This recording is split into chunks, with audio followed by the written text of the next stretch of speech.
Hello everyone. हम chapter पढ़ रहे हैं ईश्वरन द स्टोरी टेलर, और इस चैप्टर के अंदर हमने देखा कि महेंद्र नाम का जो मैन सेंट्रल कैरेक्टर हैं वो एक सुपरवाइज़र हैं एक कंपनी के अंदर। जैसे जैसे हेड ऑफिस के उसको इंस्ट्रक्शन आते हैं वैसे वैसे उसका ट्रांसफ़र होता जाता है और उसको कई सारे रिमोट एरियाज़ के अंदर रहना पड़ता है, कई अलग अलग जगहों पे जाना पड़ता है। पर उनकी एक खासियत ये है कि वो अपने आप को हर एक कंडीशन के अंदर सर्वाइवल करने की कैपेसिटी है और कैसी भी स्थिति में कैसी भी सिचुएशन में अपने आप को ढाल लेते हैं, वो अपने आप को सफल कर लेते हैं, एकोमोडेट कर लेते हैं। और वो बैचलर हैं तो उनके साथ में कुक भी हैं जिसका नाम है ईश्वरन, और वो उनके लिए खाना भी बनाता है। ईश्वरन की क्वालिटीज़ क्या क्या हैं खास कि सबसे पहले तो ईश्वरन एक अच्छा कुक हैं और किसी भी कंडीशन के अंदर अपने मास्टर का साथ नहीं छोड़ता है, महेंद्र का साथ नहीं छोड़ता है, उनके साथ में जाता है, कभी कोई कंप्लेन नहीं करता है। और जो भी खाना मिलता है उसको ही बनाना पड़ता है। तो ये जो महेंद्र हैं जो नरेट कर रहे हैं स्टोरी गणेश को, वो साथ में ये भी कहते हैं कि ईश्वरन के अंदर ये बहुत अच्छी क्वालिटी थी कि दूर दूर तक दुकानें नहीं दिखती थी, लेकिन उसके बाद में भी वो अच्छी अच्छी वेजिटेबल अच्छी अच्छी डिशेस बनाना उसमें वो बड़ा एक्सपर्ट था ईश्वरन। ये तो उसकी एक क्वालिटी थी क्योंकि वो कुक था। और दूसरी क्वालिटी उसकी ये थी कि वो एंडलेस और बहुत बड़ी बड़ी कहानियाँ राइटर को महेंद्र को सुनाता था। तो महेंद्र जब भी अपने काम से फ्री होके घर पे आता था रात को तो उससे खूब बातें करता था और उसको बहुत अच्छी अच्छी कहानियाँ वो सुनाता था। लेकिन जब सुबह महेंद्र जल्दी उठ के अपने ऑफिस में चला जाता था तो इसके लिए खाना तैयार करना, फिर उसको ऑफिस भेजना खाना खिला के, और फिर नहा धो के ईश्वरन जो है जब नहाने बैठता था तो खूब सारी बाल्टियाँ यूज़ करता था, प्रेयर करता था, और टेंट साफ करना, कपड़े साफ करना, बर्तन वगैरह ये सारी चीज़ें साफ करने के बाद में जब उसके खाने का टाइम हो जाता था तो खाना खा के और कुछ एक तमिल थ्रिलर वो पढ़ता था, उसके बाद में वो सो जाता था। और उसका खुद का भी माइंड इसी तरीके से हो चुका था, यानी तमिल थ्रिलर का, तमिल स्टोरीज का, तमिल लिटरेचर का उस पर इतना ज़्यादा अच्छा इम्पैक्ट पड़ा था कि वो खुद बहुत अच्छी अच्छी कहानियाँ कह देता था। और दूसरी बात ये भी थी उसकी कि स्टोरी कहने की उसकी जो क्वालिटी थी, उसकी जो कैपेसिटी थी, उसकी आर्ट थी, वो भी बड़ी यूनिक थी। तो वो किसी को भी मैस्मराइज करने की, किसी को भी इन्फ्लुएंस करने की क्वालिटी रखता था। यहाँ तक हमने स्टोरी पढ़ी, अब आगे बढ़ते हैं। His own descriptions were greatly influenced by the Tamil authors that he read. When he was narrating even the smallest of incidents, he would try to work in suspense and a surprise ending into the account. For example, instead of saying that he had come across an uprooted tree on the highway, he would say, with eyebrows suitably arched and hands held out in a dramatic gestures, the road was deserted and I was all alone. Suddenly I spotted something that looked like an enormous bushy beast lying sprawled across the road. I was half inclined to turn and go back, but as I came closer, I saw that it was a fallen tree with its dry branches spread out. Mahendra would stretch himself back in his canvas chair and listen to the Eastern's tales uncritically. अब ये writer कह रहे हैं कि his own descriptions were greatly influenced by the Tamil authors that he read. उसकी खुद की कहानियाँ होती थी, उसके अंदर भी तमिल राइटर्स जो तमिल के फेमस राइटर्स थे उनका इम्पैक्ट उनकी स्टोरीज में के अंदर दिखाई देता था। यानी उनका प्रभाव जो है, जब भी कभी ईश्वरन कोई भी कहानी सुनाता था तो उसकी कहानी के अंदर उसका ग्लैंस, उसकी झलक, यानी तमिल लिटरेचर, तमिल राइटर्स की झलक उसके अंदर जरूर आ जाती थी। और दूसरी बात इन्होंने क्या बताई, when he was narrating even the smallest of incidents he would try to work in suspense and a surprise ending into the account. अब ये कह रहे हैं कि वो छोटी से छोटी बात को इतने ज़्यादा ड्रामेटिक अंदाज के अंदर कहता था कि कोई भी लिसनर सरप्राइज हो जाए। यानी इतने सस्पेंस के साथ में स्टोरी को कहता था, इतने अपनी आर्ट के साथ में आर्टिफिशियल बना के और मेलोड्रामेटिक अंदाज के अंदर वो कहता था कि कोई भी उसकी बात को सुने बिना मतलब नहीं रह सके। यानी उसकी बात को कोई भी अधूरा नहीं छोड़े, उसकी कहानी कोई अधूरा नहीं छोड़े। बड़े अच्छे ढंग से वो कहानी को कहने की उसकी कला थी। यानी ये कह रहे हैं कि छोटे से छोटे पार्ट को, छोटे से छोटे इंसिडेंट को भी बहुत मेलोड्रामेटिक अंदाज में कहने की उसकी खासियत थी। बड़े सस्पेंस से वो उस बात को कहता था। और फिर he would try to work in suspense and a surprise ending into the account. For example, instead of saying that he had come across an uprooted tree on the highway, he would say with eyebrows suitably asked. अब ये कह रहे हैं कि छोटे से छोटे part को सस्पेंस के साथ में, सरप्राइज के साथ में कहता था। जैसे कि यदि उनको कहना हो, ईश्वरन को कहना हो, instead of saying that he had come across an uprooted tree on the highway, यदि ईश्वरन को ये कहना पड़े कि मैंने जड़ों से उखड़े हुए एक पेड़ को हाईवे पे देखा, यानी मैं जा रहा था, मैंने देखा कि एक पेड़ पड़ा हुआ है हाईवे के ऊपर पड़ा हुआ है, जड़ों से बाहर आके वो पेड़ पड़ा है, तो वो इस बात को किस तरीके से कहता था? He would say with eyebrows suitably arched and hands hand out in dramatic gestures.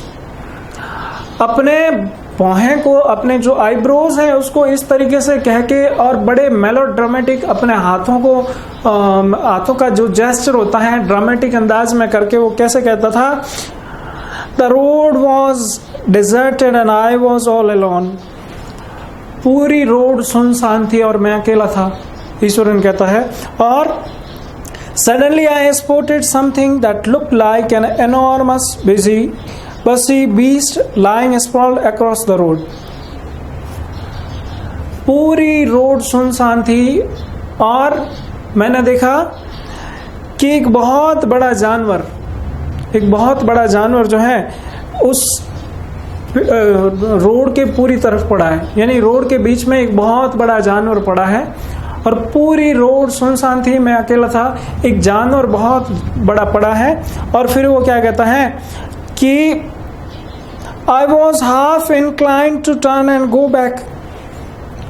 मैं तो उस डरावने जानवर को देख के ही मैं तो घबरा गया, मैं तो वापस जाने वाला था। लेकिन क्या हुआ? But as I came closer, I saw that it was a fallen tree with its dry branches spread out. लेकिन जैसे ही मैं उस जानवर के पास में गया, तब मुझे पता चला कि ये जानवर नहीं है, कोई डरावना जानवर नहीं है, बल्कि ये तो एक पेड़ है जिसकी जड़ें भी बाहर आई हुई हैं, जिसकी ब्रांचेस भी फैली हुई हैं और ये बीच में एक पेड़ पड़ा है।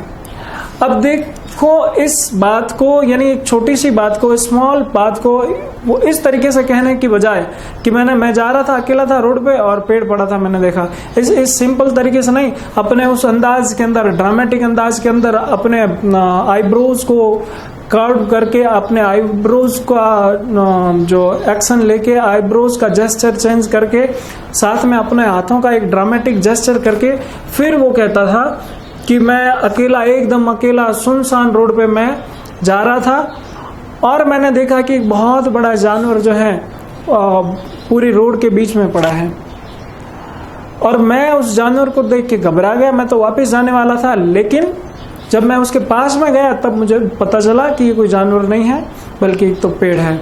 तो ये उसका कहने का तरीका था, किसी भी स्टोरी को कहने की उसकी ये एक यूनिक आर्ट थी। अब क्या हुआ?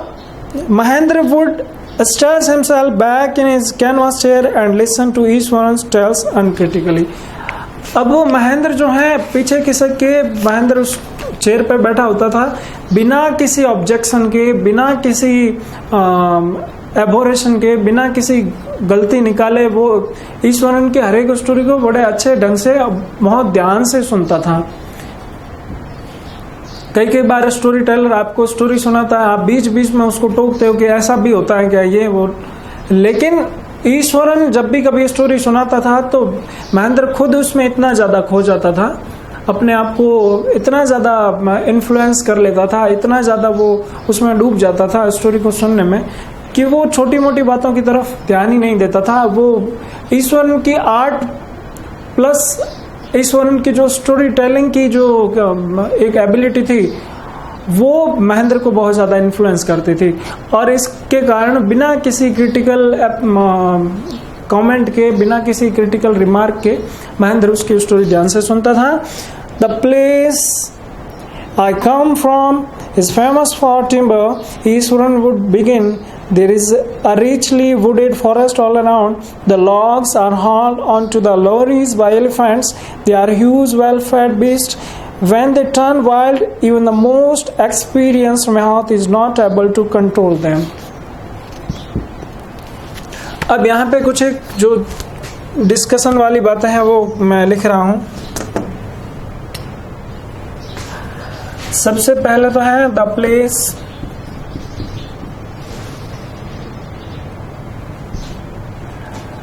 I come from,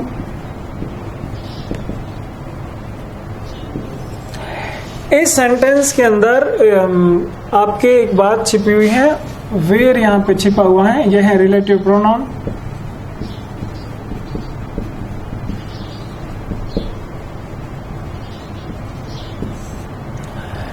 relative pronoun आपने 8th क्लास में पढ़े होंगे, उससे पहले भी आपने पढ़े होंगे। रिलेटिव प्रोनाउन है हु है, विच है, वाई है, वेयर है, व्हाट है, दैट है, और ये सारे जो भी है वो रिलेटिव प्रोनाउन है।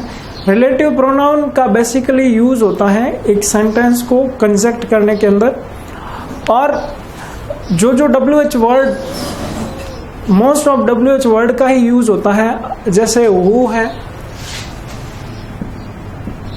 या हुज है, whom है, which है, why है, where है, that है,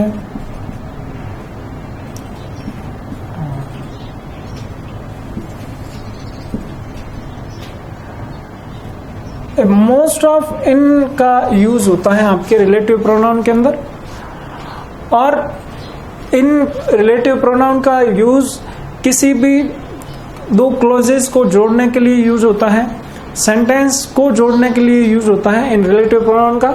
और यहाँ पे आपका जो ये सेंटेंस है, the place I come from is famous for timber, तो इस सेंटेंस में वेयर जो है आपके छिपा हुआ है, the place where I come from is famous for timber.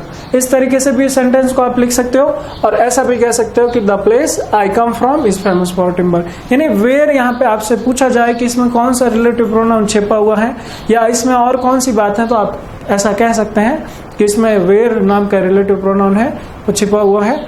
और प्लेस को दिखाने के लिए, किसी जगह को दिखाने के लिए वेयर का आपके रिलेटिव प्रोनाउन का यूज होता है। तो अभी ये कह रहे हैं कि the place I come from is famous for timber, Eswaran would begin. Eswaran ये शुरू करता था अपनी बात इस तरीके से, the place I come from is famous for timber. जिस जगह से मैं आता हूँ वो टिम्बर के लिए, टिम्बर यानी लकड़ी, जिस जगह से मैं आता हूँ, जिस जगह से मैं बिलोंग करता हूँ, ईश्वरन ऐसा कहते हैं कि जिस जगह से मैं बिलोंग करता हूँ वो टिम्बर के लिए फेमस है। और there is a richly wooded forest all around, the logs are hauled on to the lorries by elephants. अब ये कह रहे हैं आगे कि ईश्वरन वुड बिगिन, ईश्वरन अपनी बात शुरू करता है, there is a richly wooded forest all around. एक बहुत बड़ा जंगल है, पूरा लकड़ियों का ही जंगल है, ऑलमोस्ट खूब सारी वहाँ पे वुडेड, खूब सारी लकड़ियाँ वहाँ पे होती हैं। और या आप कह सकते हो कि लकड़ियों के बड़े बड़े जो गट्ठर होते हैं, बड़े बंडल होते हैं, वो होते हैं वहाँ पे जहाँ से मैं आता हूँ। The logs are hauled on to the lorries by elephants. और ये कह रहे हैं कि लकड़ियों के जो बड़े गट्ठर होते हैं उनको एलिफेंट लॉरीज के अंदर डालते हैं। यहाँ पे आपके the logs are hauled on to the lorries by elephants, ये सेंटेंस है आपके पेसिव वॉइस का।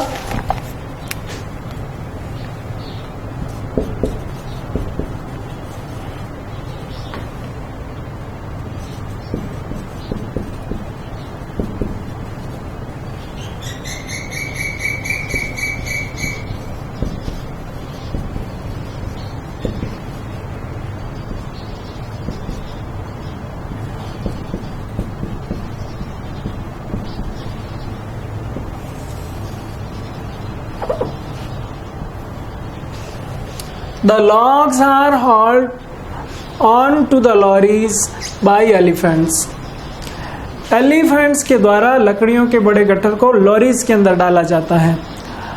तो ये सेंटेंस है पैसिव वॉइस का। यदि आपसे पूछा जाए कि टेंस कौन सा है, तो ये टेंस है आपके प्रेजेंट सिंपल,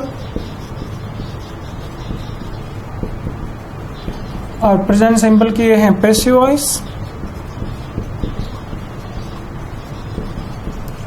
और पैसिव वॉइस के अंदर यदि सब्जेक्ट है सिंगुलर तो इज यूज होता है, आई का है तो एम यूज होता है, और प्लूरल है तो आर यूज होता है, प्लस वर्ब की थर्ड फॉर्म यूज होती है। अब यहाँ पे लॉग्स हैं तो आर आ गया क्योंकि ये सब्जेक्ट यहाँ का प्लूरल है। एक तो ये बात होगी। दूसरी इंटरेस्टिंग बात जो मैं आपको कहने जा रहा हूं वो ये है कि सबसे पहले आप एन एलिफेंट लिखते हो, दूसरा है एलिफेंट्स लिखते हो,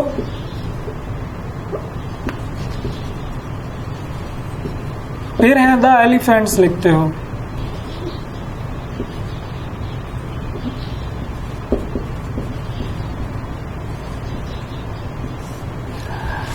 इन सब में एक एक डिफरेंस है, वो ये है कि पहला मैंने सेंटेंस वर्ड लिखा मैंने है ये दो वर्ड्स एन एलिफेंट।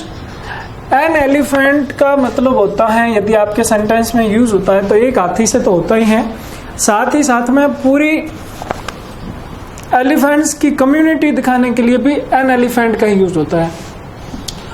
एलिफेंट्स का यूज होता है प्लूरल सेंस के अंदर, और द एलिफेंट्स का यूज होता है प्लूरल लेकिन पर्टिकुलर।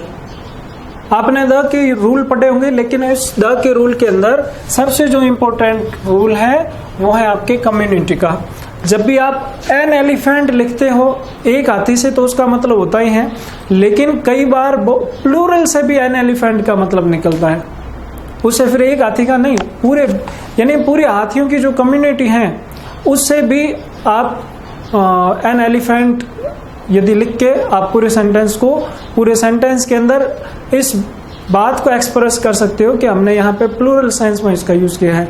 जैसे an elephant is a gigantic animal. हाथी एक बहुत बड़ा बहुत विशाल जानवर है।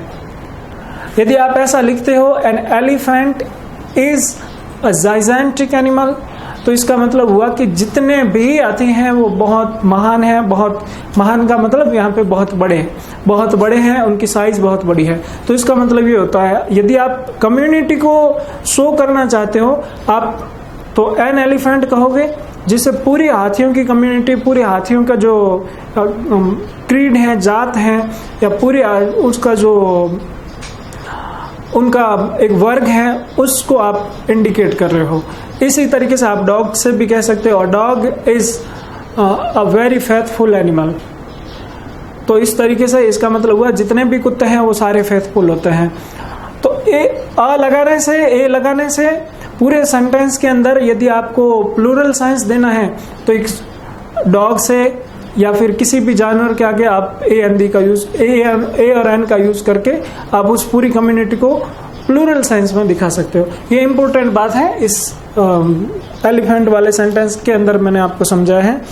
और फिर आगे क्या कह रहे हैं, ईश्वरन कह रहा है कि जिस जगह से मैं बिलोंग करता हूं वो लकड़ी के लिए फेमस है और पूरी तरफ जंगल ही जंगल है। उसमें खूब सारी जो लकड़ियां होती हैं लॉरियों के अंदर डालने के लिए एलिफेंट का यूज लिया जाता है। यानी एलिफेंट खूब सारे लकड़ी के गट्ठर लॉरीज के अंदर डालते हैं और they are huge well fed beast when they turn wild even the most experienced mahout is not able to control them.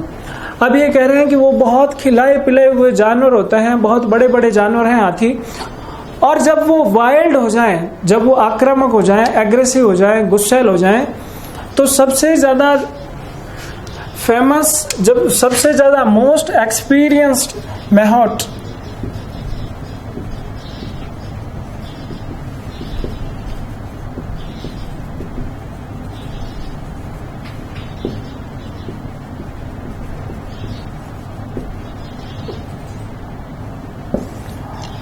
ये आपके डिग्री है सुपरलेटिव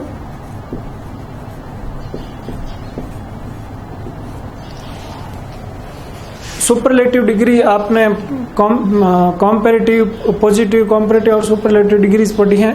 एडजेक्टिव और एडवर्ब में भी ये डिग्रीज का यूज होता है। तो यहाँ पे ये the most experienced method use हुआ है सुपरलेटिव सेंस में। अब ये कह रहे हैं कि लकड़ियों के बड़े बड़े गटर एलिफेंट डालते हैं लॉरीज के अंदर, और जिस जगह से मैं आता हूँ लकड़ियों के लिए फेमस है, और वो एलिफेंट बहुत बड़े बड़े हैं, उनको अच्छा खिलाया पिलाया जाता है, वो अच्छे खाते पीते हैं। और लेकिन जब वो आक्रामक हो जाते हैं, जब वो एग्रेसिव हो जाते हैं, गुस्सैल हो जाते हैं या वाइल्ड हो जाते हैं, उस टाइम सबसे ज्यादा मोस्ट एक्सपीरियंस्ड मेथड कहते हैं हाथियों को कंट्रोल करने वाले को। तो सबसे ज्यादा एक्सपीरियंस्ड मेथड भी, सबसे ज्यादा एक्सपीरियंस्ड हाथियों को कंट्रोल करने वाला भी कुछ नहीं कर पाता है, फिर वो भी उनको कंट्रोल नहीं कर पाता जब वो वाइल्ड हो जाता है। वैसे आपने देखा होगा कि हाथियों के ऊपर एक आदमी बैठा रहता है, वो हाथी को एक उस छोटा सा उसके पास में हथियार होता है जिसको अंकुश कहते हैं, उससे उसको कंट्रोल करता है। लेकिन जब वो वाइल्ड हो जाते हैं, फिर वो कितना भी एक्सपीरियंस आदमी क्यों ना हो, कितना भी एक्सपीरियंस मेहनत क्यों ना हो, उसके फिर वो कंट्रोल में नहीं आ पाते हैं। और फिर क्या होता है, after this prologue Ishwaran would launch into an elaborate anecdote involving an elephant.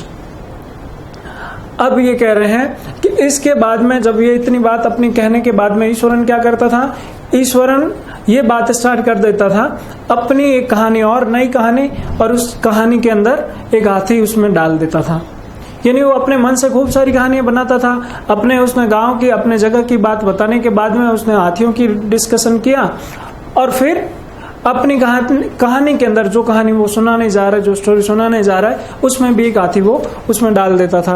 One day a tusker escaped from the timber yard and began to roam about, stamping on bushes, tearing up wild creepers and breaking branches at will. You know, sir, how an elephant behaves when it goes mad. Ishwaran would get so caught up in the excitement of his own story that he would get up from the floor and jump about, stamping his feet in emulation of the mad elephant. अब ये कह रहे हैं कि one day a tusker escaped from the timber yard and began to roam about, stamping on bushes, tearing up wild creepers and breaking branches at will. अब ये कह रहे हैं कि एक बार हाथी जो है, टस्कर यहाँ पे हाथी, एक बार हाथी पागल सा हो गया, एक बार बहुत ज्यादा वो आक्रामक हो गया, वो टिम्बर यार्ड से यानी लकड़ियों का जो जंगल था उससे बाहर आ गया, और आउटस्कर्ट में आने के बाद में उसने तहस नहस मचाना शुरू कर दिया, यानी झाड़ियों को तोड़ना और छोटी छोटी जो वाइल्ड क्रीपर्स हैं, छोटी छोटी जो जंगली पौधे वगैरह हैं, उसको तोड़ना और उनको कुचलना, and breaking branches at will, और खूब सारी ब्रांचेस को जंगल के अंदर जो थी उसको तोड़ना, ये सारा उसने करना शुरू कर दिया। You know sir how an elephant behaves when it goes mad. अब ये कहता है कि आपको पता है कि जब एक हाथी पागल हो जाता है तो उसका बिहेवियर कैसा हो जाता है, ईश्वरन कहता है। और फिर वो क्या कहता है, Eswaran would get so caught up in the excitement of his own story that he would get up from the floor and jump about stumping his feet in emulation of the mad elephant. अब ये ईश्वरन कहता है कि आपको पता है sir, जब हाथी पागल हो जाता है तो किस तरीके से बिहेव करना शुरू कर देता है, और फिर जब अपनी वो स्टोरी कहता था तो खुद इतने ही एक्साइटमेंट के साथ में वो कहता था जैसे सच में कोई हाथी पागल हो गया हो और हाथी कैसे बिहेव कर रहा है, वैसा बिहेव ईश्वरन खुद करके अपने उस जेस्चर और पोस्चर से दिखाता था। यानी महेंद्र को ये दिखाता था कि हाथी कैसे पागल हो जाता है तो बिहेव कैसे करता है, हाथी किस तरीके से उसका बिहेवियर हो जाता है, वो तोड़ना फोड़ना कूदना, ये सारी चीजें वो ईश्वरन खुद करता था, उसको एज एन प्रैक्टिकल एक्ट करके दिखाता था महेंद्र को। और फिर The elephant reached the outskirts of our own town, breaking the fences down like matchsticks. He would continue to come into the main road and smash all the stalls selling fruits, mud pots and clothes. People ran helter-skelter in panic. The elephant now entered a school ground where children were playing, breaking through the brick wall. All the boys ran into the classrooms and shut the doors tight. The beast grunted and wondered about pulling out the football goal post, tearing down the volleyball net, kicking and flattening the drum kept for water, and uprooting the shrubs. अब ये कह रहे हैं कि एक बार हाथी वो पागल हो गया था, वो बाहर आ गया और उसने क्या किया, उसने जो भी उसके बीच में है उसको उसने तोड़ना फोड़ना शुरू कर दिया। यानी सबसे पहले तो फैंस कहते हैं बाड़ को, जो लकड़ियों वगैरह की जो बाड़ बनाई जाती है उसको उसने सबसे पहले तो तोड़ा। इस तरीके से तोड़ा जैसे कोई माचिस की तीलियां तोड़ता हो। और फिर उसने क्या किया, रास्ते में जितनी भी स्टॉल्स आई, जितने भी फ्रूट सेलिंग की स्टॉल्स थी, दुकानें थी, कपड़ों की दुकानें थी, उसको सबने उसने स्मैश कर दिया। और मड पोट्स थे, जितने भी पोट्स बने हुए थे, उसने सबको तोड़ना फोड़ना शुरू कर दिया। और फिर उसने क्या किया, people ran helter skelter in panic. जब हाथी पागल होके बाहर आ गया, उसने तोड़ फोड़ मचाना शुरू कर दी, तो सारे लोग इधर उधर घबराहट के अंदर भागना शुरू हो गए। और the elephant now entered a school ground where children were playing breaking through the brick wall. अब हाथी ने क्या किया, एक ईंट की जो दीवार बनी हुई थी, ब्रिक वॉल बनी हुई थी, उसको तोड़ के एक स्कूल के अंदर घुस गया। वहां पे कुछ एक बच्चे खेल रहे थे और all the boys ran into the classrooms and shut the doors tight। जब सारे बच्चों ने, स्कूल के अंदर जो बच्चे खेल रहे थे मैदान के अंदर, जब उन्होंने देखा कि हाथी उनके ग्राउंड के अंदर आ चुका है, तो वो सारे भाग के क्लासरूम के अंदर चले गए और अच्छे से टाइटली दरवाजे उन्होंने बंद कर दिए। और फिर The beast grunted and wondered about pulling out the football goal post, tearing down the volleyball net, kicking and flattening the drum kept for water, and uprooting the shrubs। अब हाथी ने क्या किया, हाथी ने जो नेट थी वॉलीबॉल की वो उसने तोड़ दी। जितने भी ड्रम थे उसको उसने लातों से, अपने पैरों से मारना शुरू कर दिया। और गोल पोस्ट को उसने तोड़ दिया, उसको खींच दिया। और जो भी छोटी मोटी झाड़ियां जो थी, श्रब्स थी, उसको उसने जड़ों से उखाड़ दिया। Meanwhile, all the teachers had climbed up to the terrace of the school building. From there, they helplessly watched the depredations of the elephant. There was not a soul below on the ground। और जितने भी जो teachers थे वो सारे terrace पे चले गए, स्कूल की टॉप पे चले गए और फिर उस हाथी को देखना, उन्होंने वो हाथी को हेल्पलेसली, बिना किसी, अब वो कुछ नहीं कर सकते थे, बिना किसी सपोर्ट के वो हाथी को बाहर भी नहीं भेज सकते थे, तो उन्होंने हेल्पलेसली उस हाथी को देखना शुरू किया। वो हाथी को देख रहे थे और हाथी इतनी तोड़ फोड़ मचा रहा था, लेकिन वो टीचर्स कुछ नहीं कर पा रहे थे। The streets were empty as if the inhabitants of the entire town had suddenly disappeared। और पूरी गलियां जो थी वो सारी खाली हो चुकी थी। ऐसा लग रहा था जैसे सारे लोग वहां से गायब हो चुके हों। यानी यहाँ की स्टोरी मैं पूरी एक ब्रीफली आपको एक्सप्लेन कर देता हूँ। जब ईश्वरन अपनी बात अपने जगह से स्टार्ट करता है, हाथियों के लिए फेमस है वो जगह, तो ऐसा कहने के साथ ही साथ में वो अपने स्टोरी के अंदर एक हाथी डाल देता है और वो ये भी बताता है कि हाथी जब पागल हो जाता है तो कैसा बिहेव करना शुरू कर देता है। उसके साथ में वो एक एनेक्डोट अपना सुनाता है कि एक बार स्कूल ग्राउंड के अंदर हाथी आ गया था। पहले तो हाथी बाहर आते ही उसने तोड़ फोड़ मचाना शुरू कर दिया। सारी मार्केट के अंदर आने के दौरान सारी स्टॉल्स को उसने तहस नहस कर दिया, बाढ़ तोड़ दी सारी। लेकिन जब स्कूल के अंदर एंटर हुआ ईंटों से बनी हुई दीवार को तोड़ के, तो वहां जितने भी बच्चे खेल रहे थे वो सारे भाग के अपने क्लासरूम के अंदर चले गए। टीचर सारे जो थे वो टेरेस पे बैठ गए और उस हाथी को देख रहे थे, क्योंकि वो कुछ नहीं कर पा रहे थे। और हाथी ग्राउंड के अंदर तोड़ फोड़ मचा रहा था। वॉलीबॉल की नेट जो थी उसको उसने तोड़ दिया था और इस तरीके से उसने इतना दहशत क्रिएट कर दी थी, इतनी खौफ क्रिएट कर दी कि सारे लोग, ऐसा लग रहा था कि वहां पे कोई रह ही नहीं रहा है। यहाँ की स्टोरी के बाद में कल और इस चैप्टर को आगे